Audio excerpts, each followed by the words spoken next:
Jake Miller had worked the midnight to 6 a.m. shift at the Red Oak Gas and Diner for nearly a year, but nothing ever really prepared him for what happened one quiet Friday night in October.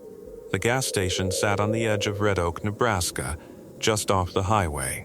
It was the kind of place where the neon open 24 hours sign buzzed constantly, and the only sounds at night were the hum of the refrigerators, the wind rattling the metal roof, and the occasional rumble of a passing semi. Jake liked night shifts. He liked the quiet. He liked the control over the small, fluorescent-lit world behind the counter, and he liked the occasional stories told by Tina Reynolds, who waited tables at the diner attached to the station. She worked until 2 a.m., then went home to her tiny apartment just down the road. That night, the clock read 12:15, and when Jake noticed the first odd thing, a car parked outside that had been sitting there for 20 minutes, engine off, no lights, no movement inside either. Jake rubbed his eyes and checked the security cameras. The footage showed the car, a dark blue sedan, sitting perfectly still. No driver, nothing. Must be someone napping, Jake muttered to himself. By 1 a.m., Tina was gone, and the station was quiet, too quiet. Jake was counting down the hours, telling himself not to worry. But then he heard the first footstep from the outside lot. He looked up, the doors were locked, the lot was empty. "Hello?" he called out, his voice trembling slightly. No answer. At 2:30 a.m., things escalated. The power flickered once, twice, then went out entirely. Emergency lights kicked in, casting the small station in an eerie red glow. Jake fumbled for the flashlight behind the counter. Then came the whisper. "Jake." He froze. The voice was soft, almost childlike, coming from somewhere between the aisles of snacks and the back storage door. "Who's there?" Jake shouted. No answer. The whispers became murmurs. "Jake, come closer." He grabbed the store phone to call Officer Sam Bradley, the local cop who sometimes did late-night patrols. The line was dead. Every phone in the building was dead. Even his cell phone had no signal. Jake felt a cold breeze behind him. He spun around, nothing. But then he noticed the door to the back storage room slowly creaking open. Swallowing his fear, Jake approached. He shined his flashlight into the room.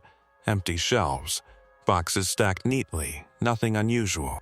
He let out a shaky laugh. "I'm losing it." Suddenly, the door slammed shut, and the flashlight flickered out. Pitch black. Jake's heart pounded. He heard footsteps in the main store area, slow, deliberate, circling the counter. Something or someone was moving in the shadows. "Margaret?" he whispered, thinking of the one-night regular, an elderly woman who sometimes lingered after closing. But Margaret Lewis never stayed past midnight, and she certainly wouldn't play games like this. A shadow darted past the beverage cooler. Jake tried to follow with his flashlight, but it went out again. And then, a whisper, right next to his ear.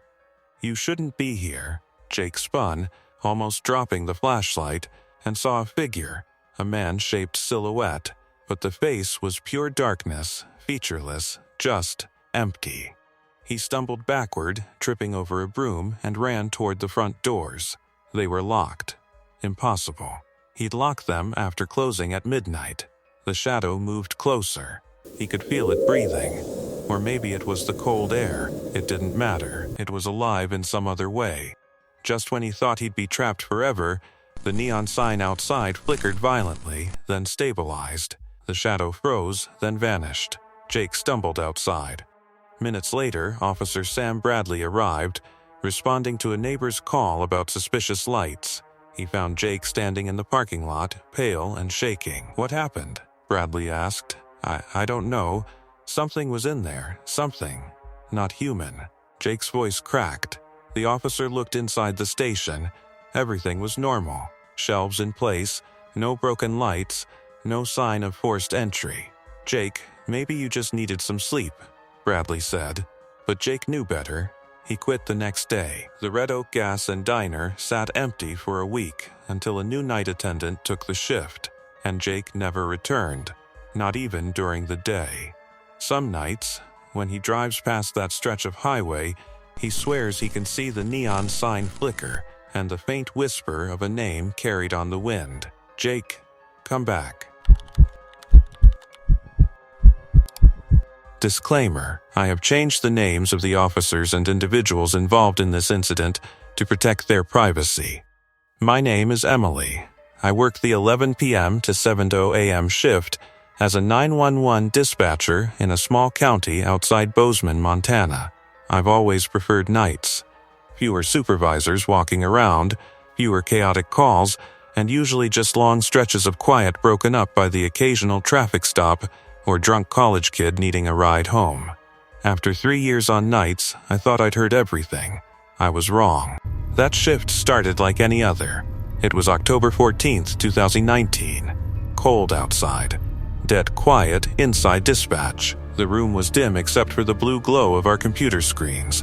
Radios crackled every so often with routine updates, nothing unusual. At 2:58 a.m., I logged a noise complaint. At 3:05 a.m., a deer collision on Route 19, normal stuff. Then at 3:17 a.m., my headset beeped. Incoming 911 call. I answered the way I always do. Gallatin County 911. What's your emergency? Silence. That's not unusual. Sometimes people panic. Sometimes it's a pocket dial, so I repeated myself. Hello? This is 911. Can you hear me? That's when I heard breathing. Slow, calm, controlled. Not panicked breathing, not someone running, just steady breathing into the phone. I said, "Ma'am, if you can't speak, make any sound." Then she whispered, "He's in the house." I sat up straight in my chair. My fingers were already moving across the keyboard trying to pull location data. "Okay, ma'am, what's your address?" Silence again. Then she whispered, "He's standing in my hallway." My stomach dropped. I still didn't have an address ping. Rural calls sometimes lag, so I tried to stay calm. "Ma'am, I need your address so we can send help." Then she said something that still messes with me. "You're not supposed to hear this." I froze. "What?" I asked. She repeated it. "You're not supposed to hear this part." Right after that, there was a loud bang, like something hit a wall. She gasped, and the line went dead. I immediately flagged it as a priority 1 call. Possible home invasion in progress. But here's where things got impossible. There was no location data, no GPS, no tower ping, no landline trace, nothing. Every 911 call leaves something. This one didn't. I grabbed my supervisor, Laura. We replayed the audio, the breathing, the whisper, the bang, and when we enhanced the recording, we heard something else. A second voice. Male, distorted, not speaking into the phone directly, but audible. He said, "She doesn't know it's already happened." I felt ice in my veins hearing that back. We sent Deputy Mark Hollis to patrol the rural zones anyway. For 2 hours, nothing came in. No alarms, no break-ins, no reports of anything unusual. By 5:30 a.m., I started convincing myself it was some kind of glitch. Maybe a misrouted call. Maybe delayed audio. Maybe I was just tired. Then at 6:02 a.m., another 911 call came in. Different number. I answered. Gallatin County 911, a man's voice responded calmly. Too calmly. "I'd like to report a body." My hands started shaking. "What's your location, sir?" This time, the address popped up instantly. A farmhouse on Mill Creek Road. Same rural zone Deputy Hollis had just cleared earlier. "What's your name?" I asked. There was a pause. Then he said, "You already spoke to her." Officers were dispatched immediately. When Deputy Hollis arrived, the front door was open. No forced entry. No signs of a struggle.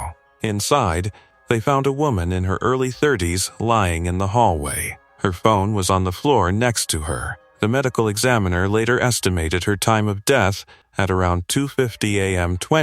7 minutes before I received the first 911 call. Her phone records showed one attempted outgoing call at 2:48 a.m. It failed. It never connected. But our system clearly logged a successful 911 call at 3:17 a.m. Timestamp verified. No system error. Internal investigations tried to explain it away as a routing delay, a data glitch, some technical anomaly. But no one could explain how the woman on the call responded directly to my questions, and no one could explain the male voice saying, "She doesn't know it's already happened." No suspect was ever found. No forced entry, no usable prints, no data. I quit 6 weeks later. 3 months later, I was at home in bed, staring at the ceiling. I checked the time, 3:17 a.m. Right then my phone started ringing. No caller ID. It stopped. Seconds later, I received a voicemail. I pressed play. Breathing. Slow. Controlled. Then a whisper. "You're not supposed to hear this part." There was no number attached to the voicemail. My carrier couldn't trace it. Maybe it was a system error. Maybe it wasn't. I don't work dispatch anymore. But every single night, I wake up without an alarm. And when I look at the clock, it's almost always 3:17 a.m. Sometimes I swear I can hear breathing in the silence of my apartment, just waiting.